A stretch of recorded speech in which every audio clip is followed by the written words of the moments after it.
सब सही लग रहा है ना? कहीं कुछ कमी तो नहीं दिखाई दे रही? कुर्सी पर बैठी अपनी सास से प्रगति ने एक बार फिर से घर का मुआयना करते हुए पूछा। प्रगति, यह तीसरी बार पूछ रही हो तुम मुझसे? ये सब तो अच्छा है, अब तुम तैयार हो जाओ, उसके बाद बाकी काम देखना। सुबह से काम में लगी हुई हो? प्रगति की सास ने मुस्कुराते हुए कहा। अरे माँ, आजकल लड़की वाले सब कुछ देख कर तसल्ली करके ही रिश्ता जोड़ते हैं। केवल घर परिवार जमीन आदि देख कर संबंध कर लें। अब तो घर के रहन सहन का स्तर भी देखा जाने लगा है। प्रगति ने पहले से सही बिछी दीवान की चादर को खींचकर और ठीक करने की कोशिश करते हुए कहा।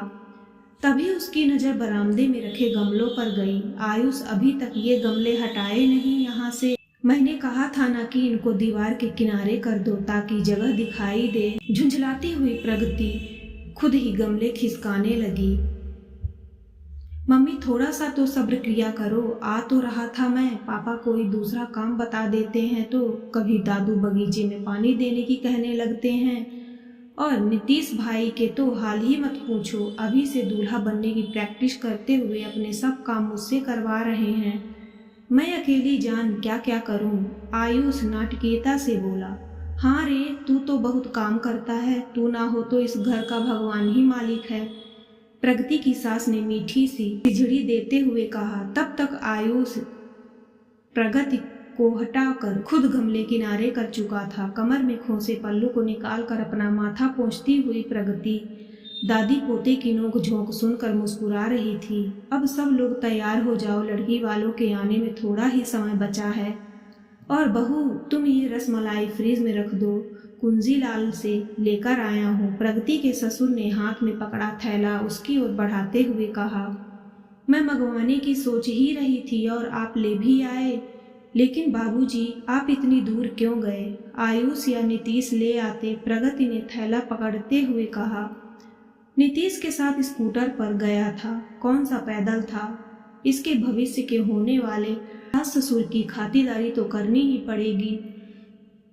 क्या दादू, अभी कोई पक्की बात थोड़ी ही हुई है? नीतीश झेप गया।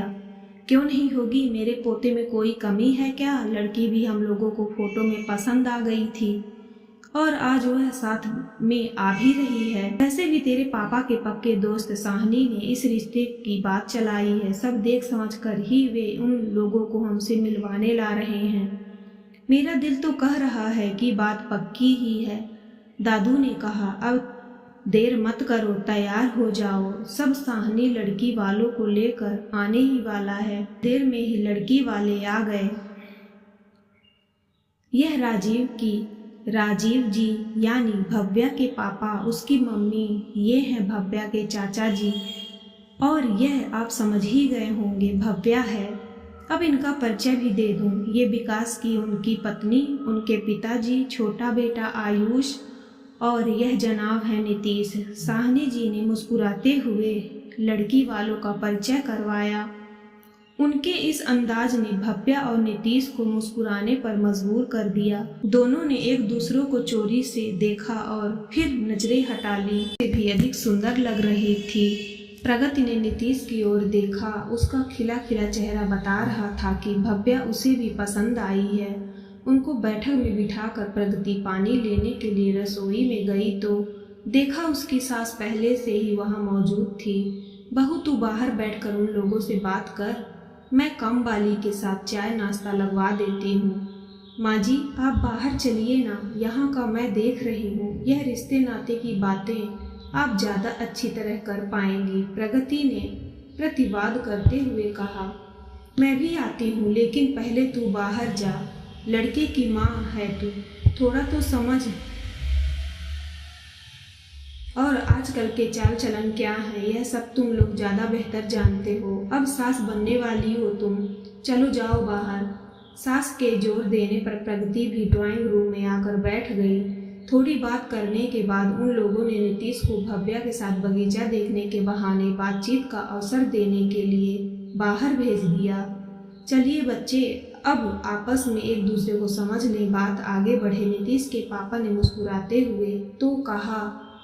तो सभी ने हामी भर दी। आप लोग बात करिए, मेरी दवाई का समय हो गया है, मैं थोड़ी देर में आता हूँ। नीतीश के दादाजी अपनी छड़ी के सहारे अपने कमरे में चले गए। भव्या के पिताजी उनको जाते हुए ध्यान से देख रहे थे, बिजनेस, घर आदि की बात करते हुए। अचानक भव्या के पिता ने खखारते हुए गला साफ किया। वैसे तो साहनी जी ने लड़के और आप लोगों की बहुत तारीफ की है, लेकिन हम लोग आज पहली बार मिले हैं और बात कर रहे हैं। मुझे एक सवाल करना था आपसे। बिल्कुल पूछिए, आपको सब जानना चाहिए ताकि आगे कोई संदेह ना रहे, नीतीश के पापा ने कहा और प्रश्नवाचक नज़रों से उनको देखने लगे। आपके घर में डस्टबिन कितने हैं? उनके इस प्रश्न पर प्रगति और उसके पति दोनों अचकचा गए। यह कैसा सवाल है? एक दूसरे को देखते हुए उन्होंने मन ही मन सोचा। नीतीश के पापा ने साहनी की ओर देखा तो वह भी इस सवाल से हैरान था। प्रगति ने मन ही मन हिसाब लगाया।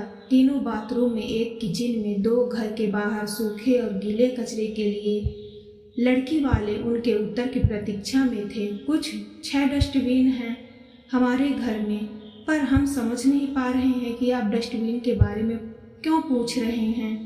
प्रगति के चेहरे पर ढेर सारा असमंजस था। लड़की वाले अब हल्की सी उलझन में दिखे।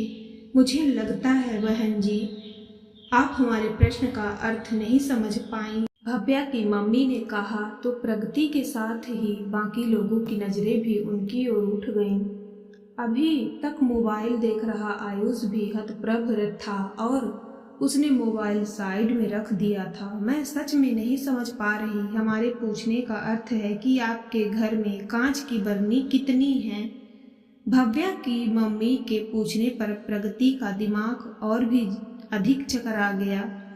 कभी गिनी नहीं हमने, आजकल तो किचन में कांच के बर्तन और बर्नी रखने का फिर से फैशन आ गया है। प्रगति ने कहा, हाँ, यह सेहत के लिए भी अच्छा है। प्लास्टिक का कम से कम उपयोग करना ही अच्छा है। क्या भव्या जी के हाथ में सामान छूट जाता है? आयुष ने पूछ लिया। भव्या को अभी से भाभी कहना उसे सही नहीं लगा, क्योंकि अभी तो रिश्ता पक्का भी नहीं हुआ था। भव्या के घर वाले मुस्कुराने लगे। हाँ बेटा, आप सही कह रहे हो, लेकिन हमारे पूछने का अभिप्राय यह नहीं है। इस बार भव्या के चाचा जी बोले, आप स्पष्ट बताइए कि क्या पूछना चाहते हैं। हम लोग आपकी बात नहीं समझ पा रहे। नीतीश के पापा ने गंभीर होकर कहा, हमारा मतलब था जैसे पुराने विचार आजकल कचरा माने जाते हैं और कचरा रखने वाले डस्टबिन घर के एक कोने में, वैसे ही पुराने ख्याल वाले बूढ़े लोग आपके घर में कितने हैं? भव्या के चाचा जी ने समझाने के लहजे में धीरे से कहा, वो क्या है कि डायरेक्ट पूछना अच्छा नहीं लगता, इसलिए आजकल इसी तरह पूछा जाता है। भव्या की मम्मी ने हल्की सी मुस्कान के साथ कहा, कांच की बर्नी का अर्थ भी आप अब समझ ही गई होंगी। कांच की उम्र ज्यादा नहीं होती है। प्रगति का चेहरा लाल हो गया। विकास जी और आयुष के साथ साहनी जी भी सन्न थे। वे कुछ बोलते इसके पहले ही नीतीश की तेज आवाज गूंजी, शर्म नहीं आई आपको इस तरह बोलने से पहले? घर के बुजुर्ग डस्टबिन होते हैं क्या? रुको नीतीश, भव्या जोर से बोली। पापा, आप लोग कैसी बात कर रहे थे? चाचा जी, आपके बेटे की भी तो शादी होगी, तब वे लोग भी यही सवाल करेंगे तो आपको कैसा लगेगा? भव्या, नाराज मत हो, हम तो तुम्हारे भले के लिए ही जारी ले रहे थे। यह कैसा तरीका है चाचा जी, जहां रिश्ता जुड़ने के पहले ही रिश्तों की इज्जत उतार दी जाए?